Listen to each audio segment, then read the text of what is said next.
Hi guys! So welcome back to Pink Forecast, and today I have with me my serious spectacles because it's gonna get pretty serious and pretty real starting now. So I was talking to a friend of mine, catching up, chitter chatter here and there, and she was just catching me up on specifically her love life. And she was telling me about how she was trying to talk, how she was talking to this guy, but she wasn't entirely sure if he was into her. And I'm like, okay, tell me what it is, lay it on me. And she would tell me how she would text him on like a Saturday and he would never text her back until like maybe Wednesday. Saturday, Wednesday. Okay. And she would call him, he would never return her calls. And she would like initiate for them to do stuff, and he would always say no. And so she said instead of like paying attention to this, it made her want to go harder to let him know that she was interested. And she was like, "So, friend, I just don't know. Like, is it me, or does he just not want me?" Removes spectacles. I said, friend. I was like, I don't really think he's interested. And in the same sense, you cannot make this dude want you. And I feel like a lot of us do that sometimes because for my friend, she didn't understand why he wasn't interested in her. So that made her go even harder because she thought that would make him want her.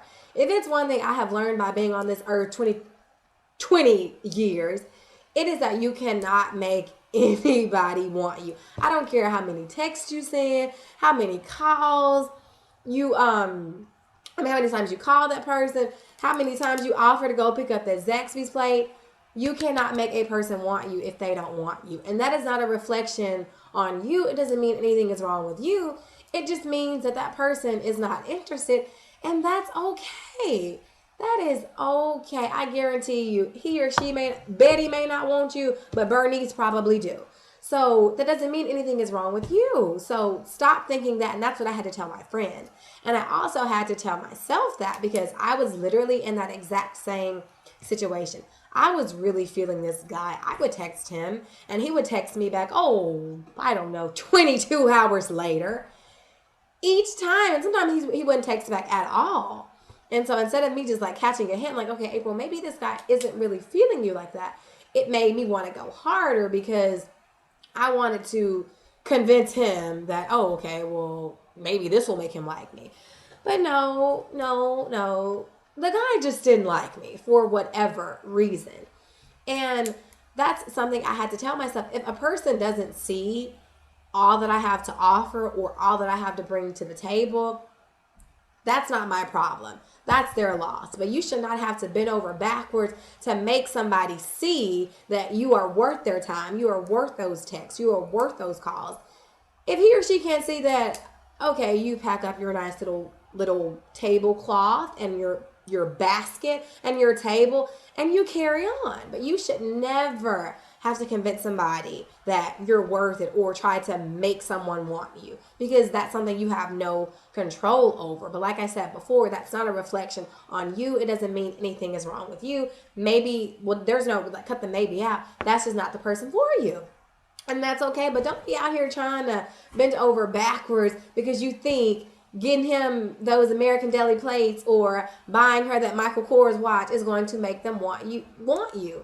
Because no, and if you think about it, if that's what I have to do to show you that like I'm a good fit for you, then you're not the person for me. And I felt like this was necessary because so many of us do it. Probably not in this exact way, but we do it in other ways. And so I felt like it was necessary to address, but there's nothing wrong with you. If somebody doesn't want you, it's their loss. It is not yours. But don't be out here trying to write a dissertation as to why that person should be with you. Don't do it. So, with all that being said, feel free to follow Pink Forecast on Instagram, Twitter, and Facebook.